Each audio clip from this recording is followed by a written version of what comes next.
E estamos começando mais um podcast. E o episódio de hoje é muito lindo, como os outros também já foram. Eu tenho aqui comigo meu amigo Ari Agostini. Aê! Bem-vindo, tantas histórias. Uma das maiores paixões é nós termos uma história para contar. E aqui nós temos muitas histórias, não temos? Verdade. Seja bem-vindo, Ari Agostini. Muito obrigado, Rose. Para mim é uma honra e sinto muito orgulho de estar aqui na tua presença. Eu sempre disse e sempre vou dizer. Que é isso? Na nossa região aí tu é um ícone. Não, que é isso. A tua representatividade aí na nossa região é acima do contexto. Bondade então, assim, sua, Ari. Bondade sua. Que é isso? Estamos juntos no mesmo barco. Então, eu estou aqui humildemente na frente de um cidadão, Rosilei. Isso. E ele se orgulha muito até pelo nome que foi dado a ele. O nome eu acho que é algo que a gente nem vai... Como é que é teu segundo nome, Ari? José. Ah, é José. É José. Mas e o José Carlos? É porque, por exemplo, assim, o José Carlos, para quem não sabe, é o irmão do Ari, é o Jui. Mas, olha ali. O avô, por parte de pai, era Giuseppe. Giuseppe.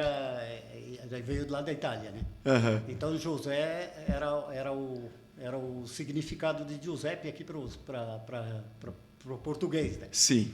Então, e Carlos era o avô por parte de mãe. Ah, então, olha José ali. Carlos.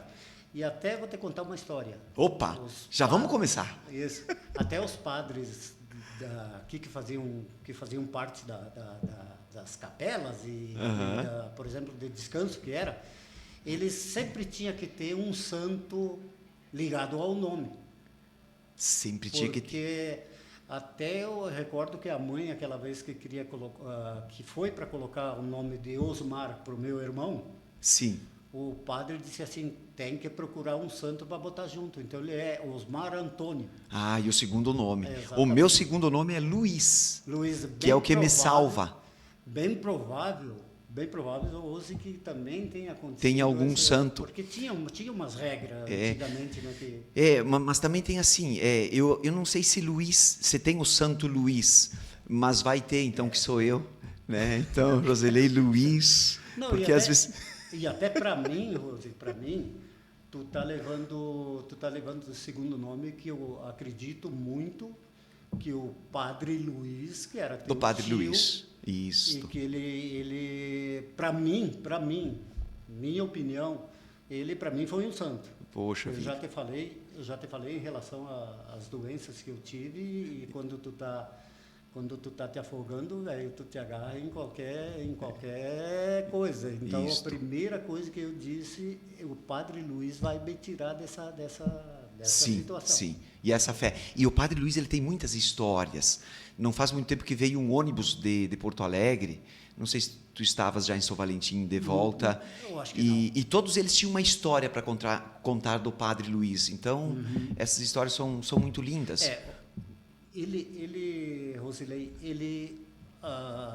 sem olhar para quem, sem desprendimento de alguma coisa ou querendo alguma coisa, ele saía a abençoar todos que aparecessem, Sim. seja isso, seja aquilo. Ele Legal. teve uma oportunidade que a gente estava na casa do Ju e da Neide lá, ele passou pela minha esposa e deu duas bênçãos.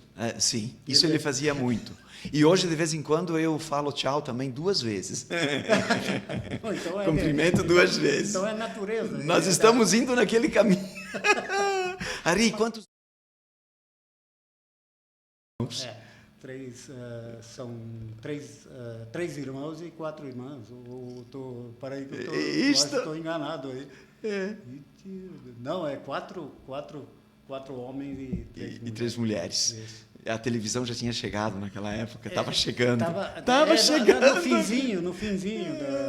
Sim. Ari, e você nasceu aqui em Descanso mesmo? Descanso. No hospital ou em casa? Lá em casa, com certeza. Foi em casa. Quem foi, será? A tua parteira? Eu assisti um parto que foi lá em casa, eu não sei te dizer quem fez o meu. Mas quem fez do Osmar foi a dona Carmela Casagrande. A Carmela. Carmela Casagrande, que até Não sabia que a dona Carmela também fazia parte. Exatamente. Até esses dias eu fiz questão de deixar um registro para a dona Carmela, que o dia que o Esporte Clube Internacional de São Valentim foi campeão, ela fez questão de aparecer lá na entrega de Olha troféu. só. É uma pessoa que tem mais de 90 anos, mas que o futebol... Não, e tá lá lúcida, tá bem. Exatamente. Então você não sabe quem fez o Não, teu pai. meu eu não sei. O importante é que tu veio, né, Ari? Exatamente. Como veio, eu não sei, mas veio. Não, veio. E naquele tempo a situação era assim mesmo. Era assim. Você não tinha condições de chegar num hospital para fazer esse tipo de Não, coisa. não. Era uma situação meio que supérflua. Isso aí dá para fazer em casa, vamos fazer em casa. Que ano que foi? 1958. 58. Eu até me recordo que quando eu nasci, eu me lembro... Tu te lembra quando tu nasceu? A seleção nasceu? brasileira foi campeã. Começou. A seleção brasileira foi campeã e eu já, em vez de chorar na hora de nascer, eu Tu já viu? risada. Sim. Não, e o técnico da seleção brasileira de 58, dizem que ele dormia, Bernardo, no campo. Ele tinha o time dele tão escalado bem, estava tudo certinho, que ele sentava lá no banco e dormia. Tamanho era a liderança dele. Estava tudo certo. Ele tinha organizado o time, estava tudo certo. E ele dormia no banco. E olha, naquela época, então, que você nasceu. Era assim. Eu já tive um treinador lá em Santa Maria que ele não dormia, ele caía de bêbado. No segundo tempo, ele caía na beirada do campo, ele não aguentava o jogo inteiro. Barbaridade. Daí, aí quem ia... Ele dava as instruções no começo, no segundo tempo, não conta com ele, porque não... Quem estava ali no banco, tchau. Ele já estava nocauteado, ele não... Que história, né, Ari? Mas já que tu falaste em Santa Maria, Ari, com que idade você foi para lá? De 11 para 12 anos. Porque olha como é linda essa história de praticamente crianças, adolescentes, jovens que deixam sua família para ir em busca de novos sonhos, de novas oportunidades na vida. E o Ari é um caso desses. Então você saiu ali de uma comunidade do interior de Descanso, pequena, sem muita condição. Eu fico imaginando o que tu tinhas dentro da mala. Uma calça, duas calças. A minha mala amarela... E era amarela? Amarela. Amarela, tem testemunha disso. Mas tem uma música, né? A mala amarela. E, inclusive, o Vicêncio, o dia que se formou, ele colocou essa música de fundo. Não é possível. Por Deus. Pode confirmar. Pela tua história. Pela minha história, porque eu sempre contava da mala amarela. Porque era tudo preto e branco na época, e tu já tinha uma mala amarela. Exatamente. A única diferença da mala amarela daquele tempo é que eu não precisei vender. A mala. Porque na música a pessoa vende a mala para poder se sustentar na cidade. E você foi com uma mala, então? Exatamente. Então, assim, Rose, rapidamente ali, até chegar no ponto, no dia que eu me transferi, que eu fui para Santa Maria. Então, assim, eu queria deixar registrado rapidamente, assim, o fundamento, quando de fundamento teve a humilde escolinhas do quilômetro 40, que era Escola Municipal quilômetro 40. No meu tempo era Escola Reunidas. Já tinha mudado. Mas naquele tempo era quilômetro 40, porque contavam as quilometragens de Mondaí. Era de Mondaí. Que é aquele local. E eu pensava que era de Itapiranga, então era de Mondaí. Não, mas deve ser Mondaí. Mondaí. Acho que era Mondaí, não tenho bem certeza. Então, eu acredito que sim, porque foi um dos primeiros municípios da região toda. Aí, inclusive quero te dizer assim, o teu pai foi meu professor. Poxa vida. Meu professor. A minha mãe foi professora por 40 anos. Dona Adelaide. E São Valentim, aquela coisa. Eu aprendi muita coisa, Rose, naquela humilde escolinha que eu levo comigo com muito carinho até hoje. Ali era muito objetivo, ali se ia no ponto do agricultor, porque ali era basicamente filhos de agricultores. Então, assim, iam exatamente no ponto. Por exemplo, assim, contas de percentagem. Sim. Eu aprendi ali. Na quarta série, eu desci para Santa Maria e tinha... aquele pessoal de lá não sabia fazer conta de percentagem, quanto era isso. Por exemplo, situações de medição de terra. Sim. Um alqueire, uma colônia. Que hoje você aprende lá na faculdade, Exatamente. eu acredito que tudo Era isso. tudo dado primeiro, segundo, terceiro e quarta série. Olha só. O conhecimento, por exemplo, assim, de plantas, de cultivo dessas plantas que eram o sustento naquela época. Milho, soja. Então, a pessoa com 7, 8 anos já sabia distinguir tudo certinho. Quanto, às vezes, tu chegava em pessoas dessas aí com 10 anos de idade e ele te dizia quanto que um hectare daquele podia produzir, ou quanto, que retorno ele podia te dar. Olha, como era aprofundado. Exatamente. Contas de juro. Contas de juro, porque aquele tempo a dificuldade era tão grande, Rose, que você, às vezes, você batia num vizinho, alguém, para pedir um troquinho emprestado, mas eu te pago tanto de juro. Isso. Então, quem fazia as contas era a mãe. Olha só. E ela tentava passar para os alunos, por exemplo, assim, para não ter que se deslocar essa pessoa para chegar na casa da professora e pedir. Por exemplo, quanto que eu tenho que pagar se num juro de 3%, 2%, numa razão de tantos dias ou de tantos meses. Né? Uhum. Então, aquilo era básico, aprofundado para aquelas pessoas ali. Irem aprendendo. Então, nessa escola, você ficou até a quarta série. Até a quarta série. A quarta, que a gente fala da quarta série é forte. O Ari fez a quarta série forte aqui no interior de São Valentim. E alguns faziam, Ari, 2 vezes a quarta série. Exato, ou mais. Mas para aprender. Não, para poder atingir aquele tempo necessário que tu tinha que ficar na escola. Na escola, por causa dessas leis. Eu lá em Santa Maria fui fazer uma provinha, e isso foi verdade.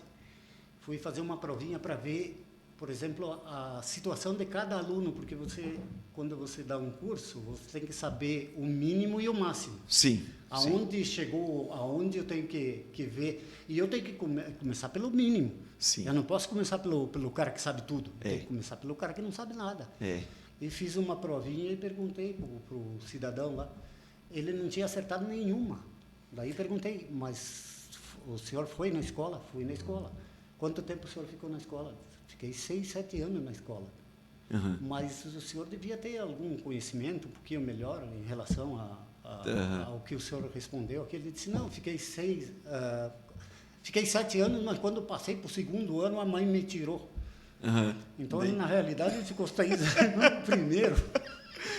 E isso aconteceu já quando você já era professor, né? Já lá quando eu fazia, por exemplo... Nós vamos descobrindo aqui, professor Ari, então, olha ali.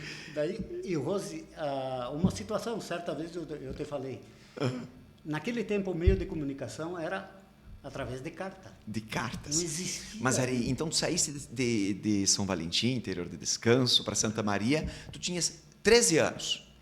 Não, de 11 para 12. De 11 para 12. Mas como é que você foi para Santa Maria? Tinha alguém que você conhecia lá? Aí, Rose, para falar, por exemplo, da ida de Santa Maria, não posso esquecer. Uhum. A mãe, tu sabe que ninguém substitui. Sim. A mãe é sagrada, mas uma segunda mãe, sim, ela pode ser, por exemplo, levada ao conhecimento. Sim, uma extensão. A minha tia. Regina Brugneroto, que eu acho que tu deve ter com certeza ter conhecido. Mas uma alma de uma pessoa. E juntamente com outra tia e as minhas primas e os primos que estavam lá, que me deram total apoio. Né? Mas o contato inicial foi a Dona Regina. Foi a Dona Regina. E que jamais eu vou esquecer, e jamais vou esquecer os ensinamentos que ela me passou. Mas Ari, porque eu tenho dificuldades se eu for morar em algum outro lugar, que não seja aqui da nossa região. Eu tenho essa dificuldade. E eu acredito que muita gente tem essa dificuldade. Eu fico imaginando naquela época a tua coragem de decidir. Olha, eu vou decidir, estou indo para Santa Maria, né? Teus pais estavam ali, seu Miro também, né? Dona Adelaide e teus irmãos. Essa tomada de decisão, ela foi fácil? Não. É extremamente difícil e extremamente cruel. Uhum. Porque tu sabe, por exemplo, a relação que a gente tem com com a família. Sim. Quem é de família, Isso. meu Deus do céu. Então, assim, ó, o que acontecia comigo? Eu não tinha, naquele tempo, o teu cérebro não está formado. Com 11 anos de idade, o teu cérebro ainda não tem plena formação. Nem hoje ainda nós não temos. Então, assim, o que acontecia? Enquanto eu estava, durante o dia que eu estava junto com eles ali, eu vou para Santa Maria. À noite, começava a bater um desespero. À noite antes de ir? Não, eu digo todas as noites. Um tempo antes. Porque daí tu não tá junto com o cara. Daí tu tem condição de te analisar sozinho o que tu faria lá. Sim. Quer saber de uma coisa? Amanhã de manhã eu vou dizer que não vou. Ele ficou naquele pendigueira, só que quando chegou o dia... E você foi de ônibus? De ônibus, que era um parto também a viagem. Sim. Que era, você saía daqui de meio-dia, chegava em Santa Maria 4 horas da manhã, 3 horas da manhã. Mas já tinha asfalto? Não. Ali, aquela Palmeira das Missões, aquela região ali era estrada de chão. E quantas vezes a gente descia do ônibus para ajudar a empurrar. Sim. Chegava lá em Santa Maria, às vezes parecia que tu tinha vindo da guerra. Sim. E lá em Santa Maria, Ari, você foi morar com alguém? Assim, lá em Santa Maria, quando a minha tia veio embora, eu fiz uma análise. Eu recém tinha começado os estudos, ela veio embora, e junto comigo tinha um grande amigo meu, que até hoje meu compadre, ele me convidou para morar na casa deles. Por 7 anos eu morei. Ah, você morou na casa? Eu considero eles, Rose, de Como é o sobrenome deles? É Tambara. Tambara. Eles moram lá em Santa Maria hoje Santa Maria ainda. E eles te acolheram durante 7 anos. 7 anos. Entendeu? Então, assim, ó, eu vou te pedir permissão para mandar um abração para eles, porque eles me consideram irmão do coração. Não. E eu tenho uma profunda admiração por eles, por tudo que eles fizeram por mim. Mas, Ari, foi recíproco, porque você também é uma pessoa fantástica, incrível. Então, eles também aprenderam muito contigo. E eles não iam levar para dentro da casa deles alguém que eles tinham qualquer dúvida. Então, é pela pessoa que você que você foi acolhido dessa forma. E lá, durante esse tempo, então, lá já teve um primeiro emprego? Aí que eu te falo em relação a esse acordo que existiu. Aquele colégio foi inaugurado em 1972. 72. E 72 ou 73, não recordo, mas era a primeira turma que entraria. Uhum. Então ali tinha uma quantidade de gente e eu, não sei por que cargas d'água lá, eu consegui ser selecionado. A gente fazia o técnico e depois estágio e para desempenhar serviços, por exemplo, voltados totalmente à ferrovia. Então você tinha conhecimento técnico desde o primeiro dia lá de como funcionava a ferrovia, de como era o sistema ferroviário. Poxa vida, mas aí o que te levou para ir para essa área? Eu não conhecia nem trem. Não, é isso que eu imagino. Sabe por que me levou para aquela área? Porque para te estudar, eles te davam uma bolsa. Aí tu fazia de forma gratuita. Então assim, ó, eu dali em diante eu comecei a sobreviver com 60 e poucos % de salário mínimo. Mas era uma bolsa do governo estadual? Federal? Não, da própria escola técnica. Da própria escola técnica. Exatamente. Ela era vinculada ao Senai? Era vinculada ao Senai. Ah, certo. Exatamente. Inclusive os monitores eram cedidos do Senai, mas a administração era toda ferroviária. Então, assim, tinha a construção, que eu digo, da área da grade curricular, em relação à ferrovia, que era instrutores, por exemplo, ferroviários. Certo. E instrutores para o lado do Senai, porque ali dentro você tem que fazer a parte de primeiro, segundo grau, e depois ainda o técnico. Então, assim, ó, por exemplo, num turno era a escola normal, no outro turno um dia você fazia a parte teórica, no outro dia você fazia a prática. Você desenvolvia ali nesse tempo. Nesse tempo. E nesse tempo todo, Ari, como é que você se comunicava aqui com a família que tinha ficado? Através de carta. Cartas. Era o único. E como é que tu começava uma carta naquela época? Porque hoje é muito. A gente vai falar de cartas, parece que é algo. Quase ninguém mais escreve cartas para alguém, né? Não E existe. tinha uma forma de começar a carta? Tinha todo um preparo, né? um gabarito, que eu chamo, e que eu vou te passar um aí que hoje, por exemplo, pode ser meio visto por alguém como sendo, mas eu naquele tempo... Era uma forma carinhosa. Exatamente. Amorosa. Exato.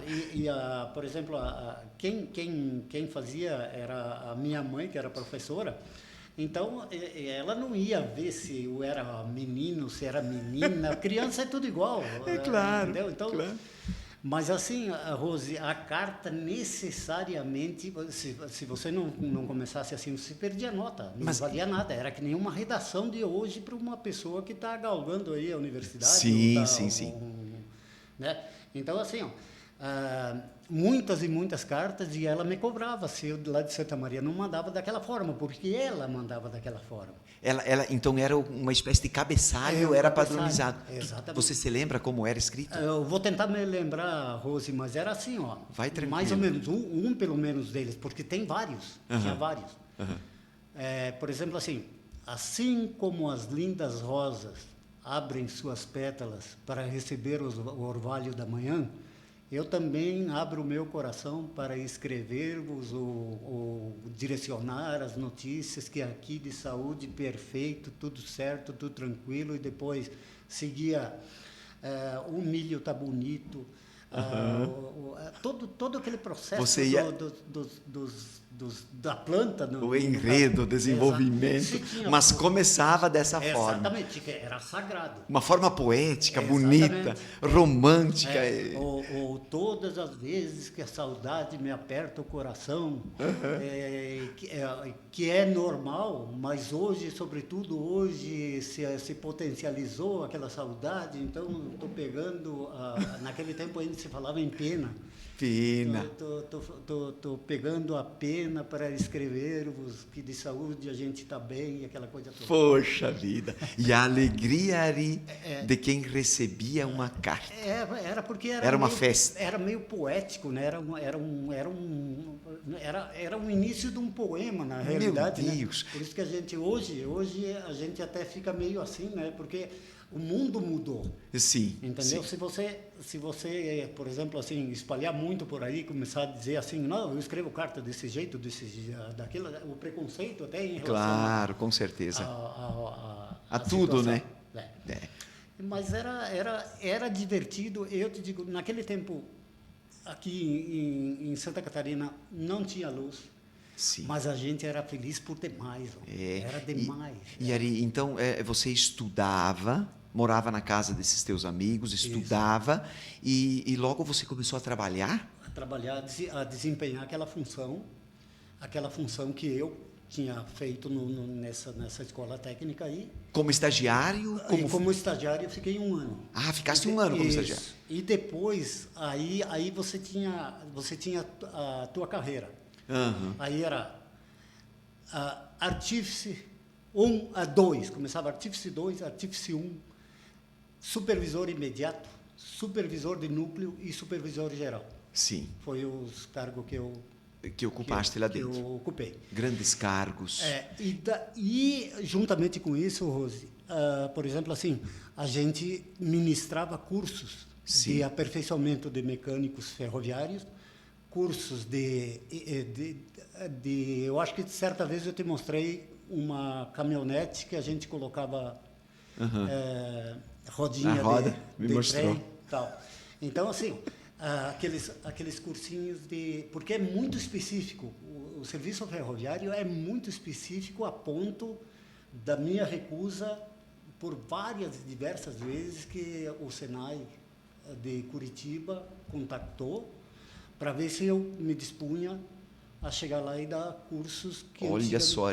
Eu não, infelizmente, eu não pude aceitar nenhum dessas situações por N razões ali, mas que São escolhas na vida. Exatamente. Mas pelo menos a gente leva aquilo que hoje está muito dificultoso você encontrar esse tipo de perfil. Exatamente. Porque, Ari, você era professor, você coordenava, era um grande líder e não ficava só na escola técnica dentro do Senai. Você também ia para prefeituras da região. Prefeituras. Eu estive numa região de Mussum, Roca Salles, Soledade, Encantado. Encantado era um lugar muito... E coincidentemente, eu conversava com algumas autoridades lá, numa das palestras que eu estava por lá, e eu falei do teu nome. E eles lembraram de você. Aí eu fui num outro município e também lembraram de você. Eu pensei, eu vou ter que falar com o Ari isso. Como é que as pessoas conhecem, o Rio Grande lá conhece tanto assim o Ari? Aí que eu fui ver a tua história, Ari. Como ela é bonita, como ela é abrangente, por onde tudo você passou. E quando as pessoas lembram da gente, é um sinal muito lindo, né? É um sinal que você deixou marcas. Talvez eles nem lembram do que você falava, muito do que... do professor que você foi, e é ainda, muito daquilo, eu também fui professor, muito daquilo, sua mãe, meu pai, muito daquilo que a gente fala, ele cai no esquecimento.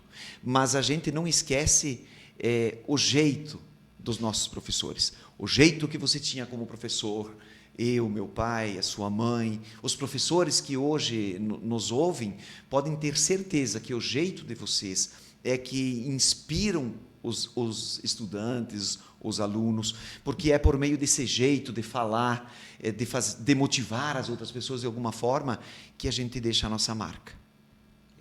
E lá no Rio Grande tu tens uma marca muito grande, Ari, porque vários municípios que eu passei por lá, as pessoas lembraram de você. E eu não sei porquê, eu acabava perguntando. Eu acho que eu associava um pouco aquela região. Pô, eu tinha um grande amigo aqui, que é o Ari Agostini. Ah, o Ari! Entende? Aí uma outra pessoa também, não, eu lembro do Ari. Sim. E assim vai. E eu acho bonito isso, Ari. Eu tenho um tio que é o Soró. Sim. Também, Ari. Uhum. Por onde eu ando, em muitas regiões, eles me perguntam, o que você é do Soró? Uhum. Eu digo, depende. Mas eu acho bonito quando as pessoas lembram por algum motivo da gente. E você é muito lembrado no Rio Grande do Sul. E aqui nunca também as pessoas te esqueceram, né, Ari? Então, de lá, durante esse tempo todo que estudaste, que trabalhaste, aí tu também conheceu a Dona Marisa? Aí... Está emocionado? Não, eu conheci primeiramente o irmão dela. E depois deu fatalidade, aí a gente começou a conversar. Eu sei um pouco da história. Só que ela era bem novinha, ela tinha 15 anos. Né? Então, assim, e a gente começou... Conversa vai, conversa vem. Eu comecei a contar daqui do povo, aqui de Santa Catarina, o meu sogro, que também que ele era assim, mais ou menos do meu tipo, que pescava, que fazia isso. Eu digo, então você conquistou primeiro o sogro e a sogra. Eu acho que... Esse é o caminho para você que está começando um namoro. Conquiste antes o sogro e a sogra. Até se tu me permite, eu também vou dizer para eles, em relação à minha sogra, que o sogro não tem necessidade de rasgar muita seda, né? Mas a sogra, ela também foi como se fosse, de novo, vou dizer que a mãe verdadeira, a mãe da gente, ninguém substitui. Mas podem chegar pessoas que te ajudam como se fosse uma mãe, porque na realidade ela também... porque quando eu comecei esse namoro com a Marisa, a minha situação não estava tão definida assim, era um processo, eu também tinha 20 e poucos anos, né? Então a recém estava começando a engatinhar. Uhum. E depois ela fez faculdade, mas em cima da situação era difícil ela desempenhar um trabalho também por causa dos meninos que começaram, e aí eu acabei... Então a sua sogra também uma pessoa que de alguma forma te ajudou muito na vida. Muito. Não posso jamais deixar, por exemplo, de exaltar muita coisa que ela nos fez. O meu pai, ele teve doente lá em Santa Maria, eles deram todo o suporte Ari, num tempo muito sim. difícil. Mas se você encontrou pessoas na vida que te ajudaram, você também é essa pessoa que ajudou, ajuda e ainda vai ajudar. A física quântica, ela diz que as energias se atraem. Se nós temos uma energia do bem, nós vamos atrair pessoas também do bem. Uhum. E eu acredito muito nisso na vida. Então, eu também, quando vou contar as minhas histórias por aí, tanta gente que me ajudou, tantos agradecimentos, tanto grato que eu sou. E você também é dessa forma. E essa gratidão, ela é muito importante, porque ela também fez nós, de alguma forma, ficar pessoas que podem estar de alguma forma ajudando outras pessoas. Uhum. Prova disso é a tua história, que pode inspirar muita gente que vai, às vezes, ouvir nós aqui. Uhum. Por isso que eu acredito muito nas histórias contadas, a riqueza de ter uma história para contar. Para quem nos ouve, às vezes, pode estar pensando, mas é isso. Eu estou nessa dúvida, mas olha a história do Ari. É uma história que nem sempre foi fácil. É uma história que passou por dificuldade, mas foi a dificuldade que tornou o Ari um homem forte. Então, são as dificuldades da nossa vida que nos fortalecem. Então, a gente não vai correr delas. A gente vai encarar elas, porque são elas que vão nos fortalecendo a cada dia que passa. Então, essa história tua em Santa Maria é muito linda, mas também você nunca esqueceu aqui, né? Não, de forma alguma. Inclusive, eu fui presidente nós tínhamos o Farroupilha, Sociedade Esportiva e Recreativa Farroupilha, que eu até tenho meia dúzia de terno lá em casa ainda, que eu guardo em recordação. Poxa vida! E, infelizmente, aquele time aqueles atletas aí foram absorvidos por outras equipes, foram trocando, e aí quando falta, por exemplo, uma continuidade, na realidade, até de tocar Uhum. Aí começou a se distanciar e o time não existe mais. Mas existe os troféus, aquelas coisas todas ali que fazem parte. Eu consegui fazer 3 excursões de Santa Maria para cá. Todas elas com no mínimo 30, 35 componentes. Seja atletas, pessoal de diretoria e os que vinham para conhecer a região. Então, assim, a gente tinha um grupo de capoeira. Eu trazia o pessoal da capoeira aqui, que aquele tempo era muito inédito. Não era inédito, era muito inédito ver o pessoal dançar capoeira. Inclusive, um dos mestres, hoje, ele está em Perugia, na Itália. Olha só! Ele montou lá a academia dele da Itália. E tem os faixa preta, que eram tudo colega meu de serviço. Então, eles vinham aqui, faziam uma apresentação, era uma coisa de louco, no pavilhão antigo aí de São Valentim.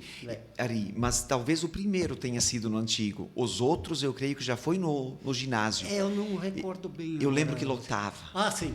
Exatamente. Lotava. Lotava, porque durante o dia tinha um jogo de futebol. Isso, exato. Que era um clássico.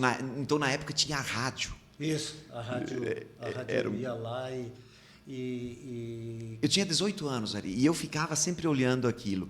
Mas quem que organiza isso? E era o Ari. Não é fácil... Que organizava. Não é fácil. Porque, por exemplo, aqui, se você vai fazer uma coisa dessas aí, você recruta aquele outro te ajuda. Na cidade é difícil. Por exemplo, lá. Por quê? Porque era um local de trabalho, a gente trabalhava. Isso. E tinha que se reunir fora de hora. Vamos ajudar o Ari porque nós vamos lá. Eles queriam ficar numa boa. Não, quanto é que custa a viagem? Pá, e deu. Uhum. Vou lá, mas não me envolvo em nada, não quero nem saber. Então era complicada a situação aí. Mas era um evento. Era um evento. Depois que terminava, depois que o troço, por exemplo, terminava e graças a Deus sempre terminou com uma boa qualidade. Então não... Porque você podia ter levado aquela turma toda para outros lugares, podia, né? Mas aqui estavam teus amigos, ali em São Valentim estavam teus irmãos, a tua família, teu berço, onde você nasceu. Exatamente. E eu achava muito bonito isso quando você vinha para cá. Mas eu lembro de um jogo de futebol que estava o Romildo jogando. Sim. O Romildo depois vai assistir a gente. E essa história eu sempre conto para a gente rir. Certo. Então o Romildo, naquele jogo, ele foi destaque. Camisa 10. E como tinha a rádio, o repórter foi entrevistar o Romildo. Então ele chegou com o microfone e falou: estamos aqui com o Romildo. Romildo, o que tu achou do jogo? E o Romildo falou: bom. Aí o repórter ficou com o microfone aqui e o Romildo falou: bom. E o repórter continuou com o microfone ali no Romildo e o Romildo falou: bom. Aí terminou a entrevista. Só que eu fico pensando, foi bom o jogo, né? Sim. O recado tinha sido dado, Romildo. Né?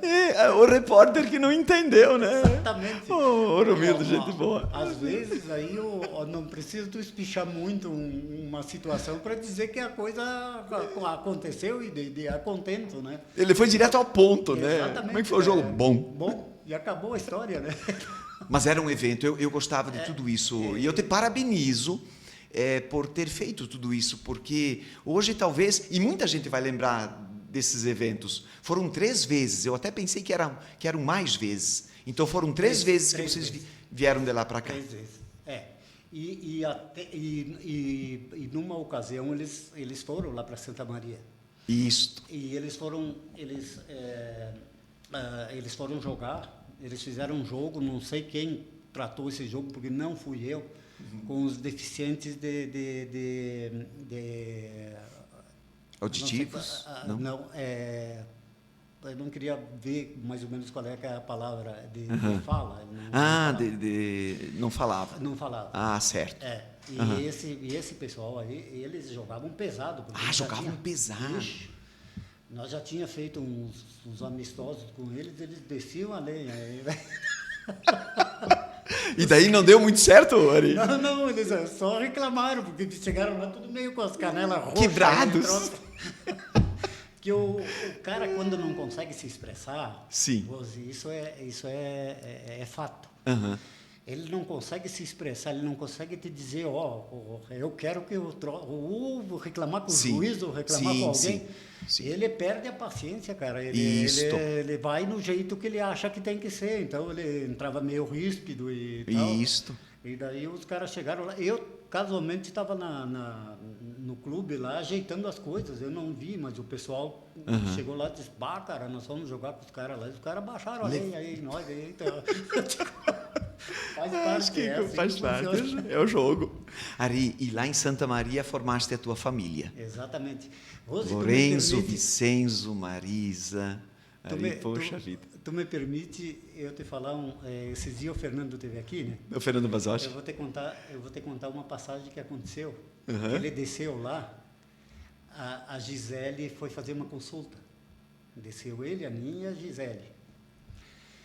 E naquele tempo não tinha telefone, não tinha nada para ver. Eles entraram numa loja que tinha lá e casualmente a loja perguntaram, vocês não conhecem o Ari, um catarinense que tem aí, trabalha na ferrovia? E era a esposa do Fernando, que era meu amigo, era meu colega lá de serviço. Do Fernando Basotti? Não, de um do outro Fernando lá em Santa Maria. Não, pô, ele é nosso amigo, para aí que eu vou ligar lá para a ferrovia para ver se ele vem aqui. Pode conferir com o Fernando. Encontraram na primeira. Numa cidade que hoje tem mais de 300 mil, mas naquele tempo devia ter mais de 240, 250 mil quilômetros de pessoas? Habitantes, né, de pessoas. E bater exatamente ali era a esposa do... Foram no lugar certo. Foram exatamente ali vocês não conhecem ali e tal. Depois eles foram até na minha casa lá. Ari, e durante o tempo que você ficou lá em Santa Maria, você pensava que um dia voltaria? Porque hoje, para quem não sabe, você veio morar novamente, né? Voltou no lugar ali do interior de descanso, onde nasceu, se criou, sua família está lá. Você fazia esse plano de voltar, ou foi assim, porque é uma decisão difícil também. Difícil também. As suas raízes também estavam lá em Santa Maria. Raízes que eu digo amigos, toda a tua história, familiares da Marisa. E como foi isso, de tomar a decisão de novo, agora eu vou voltar? Assim, quando eu saí daqui, eu me recordo como se fosse hoje. O pessoal fala no pântano lá. No pântano. Para nós era o Rio Pantana, que mal corre hoje. Ele tá... Sim. Então, assim, eu nunca esqueço. Até meus 11 anos, tudo que fiz. E o projeto que eu tinha era exatamente para voltar. Eu fiquei 50 anos lá em Santa Maria e eu acho que eu tinha que render por lá, e já culminou também com um estado meio precário de saúde, né, na oportunidade. Eu vou voltar para minha terrinha, que lá o passarinho canta diferente, mas se você prestar bem atenção, aquela recordação daquele tempo atrás ali, você ouve ainda aqueles passarinhos de que naquele tempo que você saiu daqui. Sim. Ou alguma coisa relacionada a isso. Sim. Antigamente, né, Ari, lá pela década de 90, saiu uma pesquisa aqui no extremo oeste de Santa Catarina, que muitas pessoas saíam do interior para morar na cidade. Então, o interior ele estava meio que as pessoas indo embora. E a pesquisa demonstrou que só estava acontecendo isso porque o homem ele não encontrava uma companheira, né, uma esposa, enfim, que ficasse lá no interior com ele. Porque as moças elas iam estudar e elas ficavam, e o sonho era ir para uma cidade grande e tudo mais. E hoje isso tudo está mudado.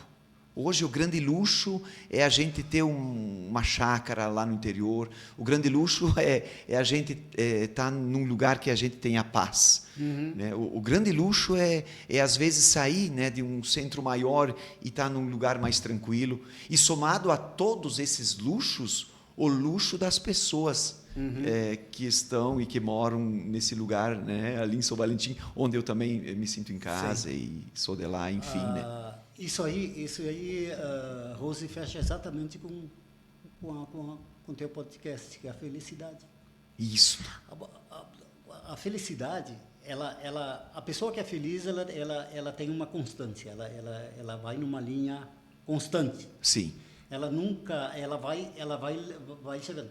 Às vezes tem pico de felicidade. Isso. Se aconteceu alguma coisa, você tem aquele pico. Isso. Mas a pessoa que é feliz, ele mantém. Ele não se abala assim por altos e baixos. Ele tem uma constância. Ele é feliz por natureza, mas ele dá o pico de felicidade quando acontece alguma coisa. Ótimo.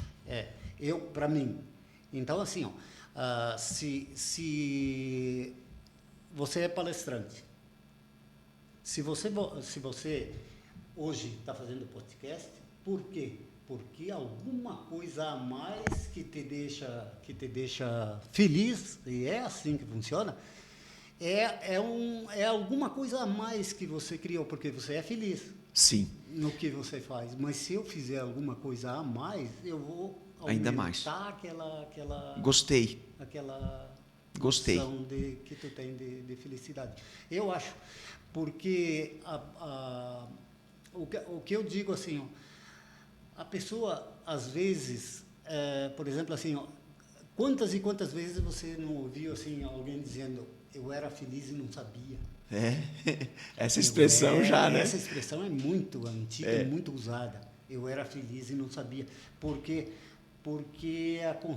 esse cara não é um constante ele, por exemplo, hoje, se você tem uma família, se você tem amigos, se você está vivo, se você tem uma série de coisas, você automaticamente, se começar a somar isso aí, o que vem de carga negativa não pode levar embora tudo isso. Exatamente. Tipo de coisa. É a gratidão simplesmente de nós estarmos aqui. Isso aí. Mas você tocou num tema muito importante, o tal do podcast. Eu sempre fui de ouvir muito as outras pessoas. E eu sinto, Ari, que quando as pessoas na rua, em qualquer lugar que eu esteja, às vezes numa festa, quando elas vêm contar a história e a gente ouve a história da outra pessoa, a gente vê que ela fica feliz. Com certeza. Então, se eu consigo, de alguma forma, fazer com que a outra pessoa fique um pouco mais feliz contando a história dela, que é linda, que é inspiradora, que é uma história de sucesso, de dificuldades, mas que ficaram para trás e seguimos em frente, aí eu também me torno mais feliz. Então, o podcast, ele tem esse objetivo, Ari. Com certeza. E a felicidade, nem sempre, eu gostei dos níveis que tu falaste ali, mas nem sempre a gente está a 1000. Às vezes temos as nossas quedas. Exatamente. Mas às vezes é preciso as quedas para nós valorizarmos a felicidade. Às vezes é preciso um choro para a gente valorizar quando a gente está feliz. Às vezes é preciso uma queda para a gente valorizar quando a gente acaba subindo na vida por qualquer motivo. Então é nisso tudo que eu acredito. E como tem, eu não vou falar coisas, mas como tem motivos, né? Sim. Para nós, porque o grande segredo está em como nós enxergamos as coisas. Podemos ficar triste porque choveu, mas podemos ficar felizes porque levou a poeira embora. Podemos ficar tristes por uma série de fatores que, a princípio, a gente sabe que vai passar. Né? Nós não podemos deixar criar raízes dentro de nós aquilo que é passageiro. E a tristeza é uma delas. Ela vai bater. O pensamento ruim, negativo, triste, vai chegar. Que a gente não deixe criar raízes. Que a gente deixa lá no banho. Que a gente deixe esse pensamento num outro lugar. Saia correndo de lá. E aos poucos vai pensando naquilo que te deixa em paz na vida. Eu acredito que esse é o grande segredo. E esse bate-papo, por mais que tenhamos tecnologias hoje em dia, né, Ari? Celulares de última geração, máquinas, equipamentos, mas nós acreditamos numa conversa bem animada. Porque, na realidade, isso aí, Rose, quantas e quantas vezes a gente se encontrou, é uma continuidade, às vezes aqui você até não tem tanto tempo, né, para ficar, não são 7, 8 horas, e nem a pessoa que está olhando isso aí vai ter paciência de ficar, mas que às vezes e muitas vezes a gente ficou várias e várias horas ali conversando. Sim. Então isso aí é um resumo, né, E essas conversas, Ari, eu sou um impulsionador ou sou fã dessas conversas, porque essas conversas elas geram negócios, elas geram oportunidades, elas criam sonhos, elas fazem nós fazermos mais planos na vida. É num bate-papo, é numa roda de chimarrão. Igual antigamente fazia-se o serão.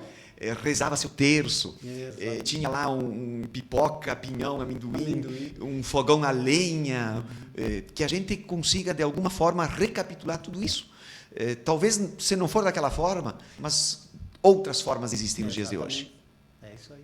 Ari, eu gostaria que tu deixasse uma mensagem para quem hoje está saindo de casa em busca de novas oportunidades, novos planos, novos sonhos, que às vezes tem que até trocar de cidade. Quantos jovens, quantos adolescentes que sonham nisso tudo. Porque hoje até está mais fácil do que aquele tempo. Né? Hoje nós temos tudo. Nós temos um celular que a gente pode se ver por videochamada todos os dias. Não é igual aquele tempo que tinha carta, que tinha... O mundo hoje não tem mais barreira. Né? Nós aqui, a gente pode estar no mundo todo, se estivermos lá no interior, né, qualquer lugar, o mundo pode ver a gente. Qual é uma mensagem que tu deixaria para aquele jovem que hoje gostaria de... Não é uma aventura, mas é um plano, é um sonho, como você teve. E Ari, antes disso, você é um jovem. Você é um guri. Você diz isso muito lá no Rio Grande. Tu tens toda essa história, tua família, teus irmãos, toda essa caminhada, e mesmo assim, você é um guri aí. Daqui para frente, tu vais ter muitas histórias ainda. igual todos nós esperamos. Certo, Né? certo. Esse é o grande segredo. É a felicidade que eu quero ter para sempre, que seria ficar vivo. Exatamente. Aquela situação que tu contou daquele cara que tu gostaria de ouvir quando tu tivesse deitado aí num...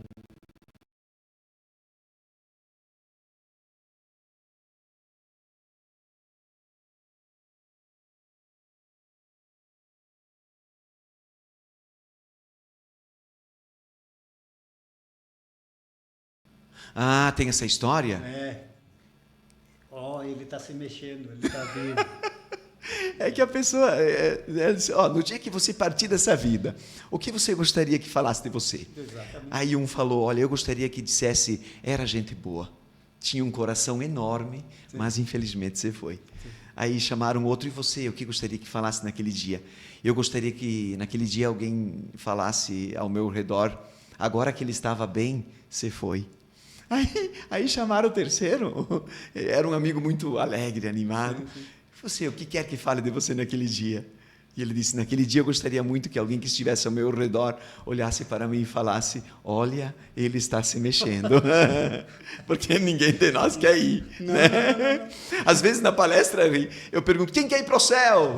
Todo mundo. Quem quer ir agora? Ninguém. Não. Né? A gente tem tantos planos, tem tantos sonhos. Diz que tinha um no fundão da igreja lá, que o padre perguntou quem é que ia ir para o céu, só ele não levantou a mão. Aí o padre, não quer ir para o céu? Se é hoje, não. Um dia tudo bem, vamos ter que ir, mas hoje não quero. Se o pessoal quer ir, que vá eles aí, porque hoje eu não quero. Já que estamos no momento piada, eu lembro de uma que você contava, que era quando você vinha de Santa Maria, que a gente se encontrava por lá, né? Uhum. Você dizia, alguém que estava vendendo doce. Não, laranja, como é que é essa? Laranja era o carroceiro, é muito costume na cidade, por exemplo, tu pegar uma charrete, aqui não é muito comum uma charrete é puxada com um cavalo, então o cara bota cebola, bota isso, bota aquilo, e aquele dia ele estava vendendo laranja. E uma velhinha abriu a janela, gritou para ele, começou a gritar, olha a laranja, e tal, aquele gritedo todo, daí a velhinha... Ela é doce. Se fosse doce, eu gritava, olha o doce. O cara não tinha muita paciência. Para vendedor, ele não tinha muita paciência. Se fosse doce, eu gritava, olha o doce, não gritava, olha a laranja, aqui, não sei o quê. Mas essa semana eu também assisti uma nesse sentido, que a pessoa perguntava, você tem açúcar? E daí o outro dizia, não. Aí passava um tempinho, ele perguntava de novo, você tem açúcar? E a outra pessoa dizia, não.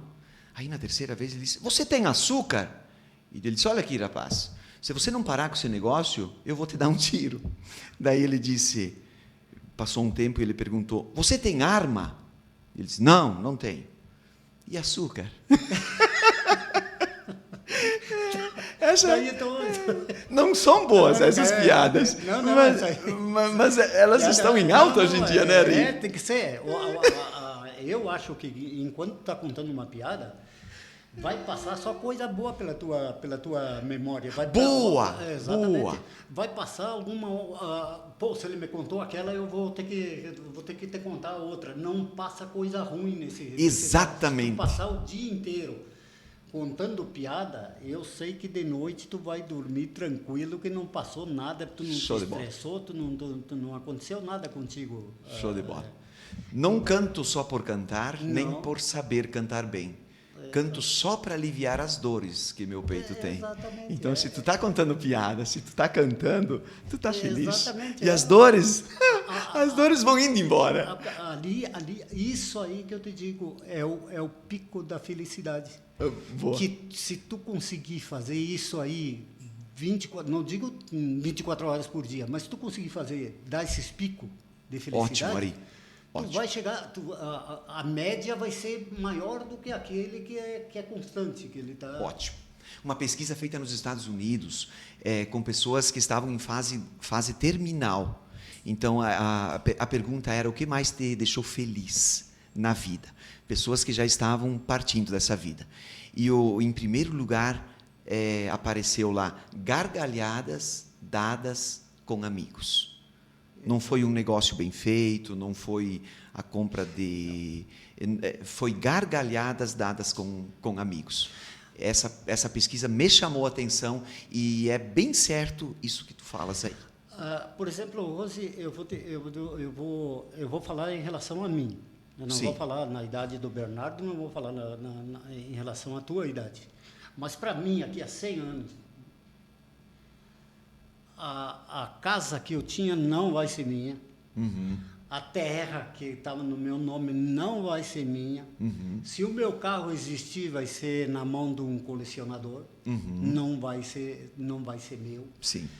Uma série de coisas que você vai ter que abrir mão.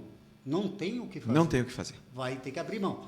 Agora, lógico que se tu conseguir ter essas coisas que eu estou falando, mas não colocadas em primeiro lugar, e colocando em primeiro lugar a tua vida, os teus amigos, a tua família, a tua convivência, o teu bem-estar. Show. Não, aquilo lá acaba em segundo plano. Exatamente. Em segundo plano. O problema é que a sociedade hoje te impõe. Isto. E ela te cobra, e ela é preconceituosa. Exatamente. Você não, talvez, para muitas pessoas, você não vale como pessoa humana, você vale pelo que ele tem. Ótimo. É isso aí Então, que você fala hoje. Então tem que ser muito assim minucioso nesse ponto. Com certeza. Porque nada é teu. Exato. Entendeu? Ótimo. Ele é um empréstimo que tu tem e lá adiante vai ser de outra pessoa que nem sabe que vai ser de existiu, outra. Isso, exatamente. que nem sabe que tu existiu. Por isso que em off, quantas e quantas vezes, Rose, eu falo com o Teco Diogo, falo com o pessoal assim, a memória, o povo que não tem memória acaba por ser escravo. Uhum. O povo que não tem história, Isso. ele não existe, ele acabou. Se São Valentim, por exemplo, se você não puxar aquele pessoal, os primeiros que estiveram lá, São Valentim não existia naquele tempo. Isso. Era um mato. Isso. Era um troço que não era uma terra de ninguém. Uhum. Por isso que eu brigo e estou toda hora falando, embora eu falo para mim ou falo para as pessoas conhecidas, que o povo que não tem história, o povo que não cultiva o que veio, de onde veio, ou que não procura saber de onde apareceu isso aí. Sim, porque nós somos até 7 gerações antes de nós. Então, por que não saber? A gente sabe no máximo até o nosso avô. Alguns até o nosso bisavô e por aí vai. Exatamente. Só que era sangue da gente. Exatamente. E você está aqui hoje por causa deles. Por causa deles, e nós somos eles. Eu vou ter que fazer uma pergunta. Eu vou falar de São Valentim como se eu falasse e é o local onde eu moro, onde a gente mora. E assim como tem as outras comunidades exatamente, de todos os municípios que fazem, que tem essa história. Exatamente, cada pessoa tem um mundo. Isso, tem exatamente. Um mundo.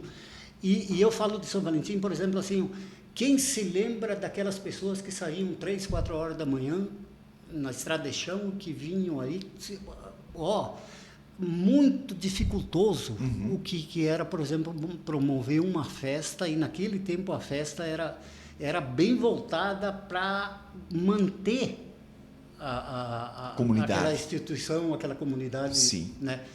Então, assim, mas infelizmente às vezes a gente passa por cima. Mas cabe a nós, quem sabe, né, Ari? Quem sabe dar uma reviravolta nessa situação. Cabe a nós. Ari, então um abraço para toda a família Agostini, tantas pessoas. Tranquilo. Que sou fã. Eu não sei se o Bernardo com certeza não, mas o Rose, tu deve ter visto o Maguila, era um lutador de boxe. O Maguila. Aí, por exemplo, se eu começar a dar abraço, vai ser que nem ele, porque ele abraçava. Vou mandar um abraço pro cara que sabe, ele era patrocinado até por um laxante, Tem que ser aquele abraço geral também, né? Que daí tá tudo certo. Que daí, senão tu começa. E pro Luciano do Vale, e pra Band, e não sei pra quem, que ele dá um abraço pra 700 lá. Tá certo. Era o Maguila. Então, um abraço do Maguila Para todos que estão ouvindo a gente. Fica para todos. Daí Boa. Quando tu fala no Maguila, subentende todos os amigos e parentes e todo mundo. Tá tudo no pacote. Patrocinador, não sei o quê, não sei das quantas. Ari, uma mensagenzinha final para quem hoje deseja ou pretende fazer aquilo que você fez. Hoje, eu, por exemplo, assim, eu saí com praticamente 11 anos de idade. Eu sou aquele cara que cada santo deve uma pedra e reconheço, porque sem a ajuda dos outros eu não tinha conseguido.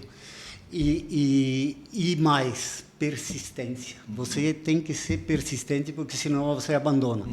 Quando a minha tia saiu de Santa Maria, a minha intenção era, vou voltar. Mas voltar do mesmo jeito que eu saí, aí tem toda a história da tua família, tem uma série de coisas. Pô, eu enfrentei 3, 4 anos longe da minha família, agora vou tirar tudo para cima ali e tal. Isso foi o que motivou a ficar um tempo.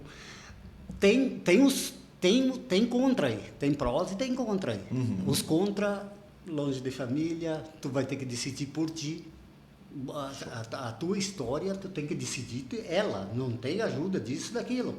Ainda mais naquele tempo. Hoje, se você está com um problema ali, ô fulano, o que eu faço com isso aqui? Tem um telefone, tem isso, tem aquilo. Show. Naquele tempo, não. Show. Ou tu decidia, ou tu decidia, não tinha outra saída, não tinha meio termo esse troço. Show. Então, isso aí também interfere um pouco, até na personalidade, no caráter jamais. Mas da personalidade, às vezes, você tem que fazer alguma coisinha fora da linha. Não digo em burlar alguém ou fazer alguma coisa, mas você tem que ser meio político nessas horas aí para poder levar adiante o troço. Show de bola! Estive aqui com Ari Agostini, meu amigo. Siga a gente lá no YouTube, Felicidade em Cena. Deixe lá seu like, seu comentário e até a próxima. Muito obrigado, Ari. Que honra ter estado aqui com vocês. Tá louco, Valeu! Minha honra é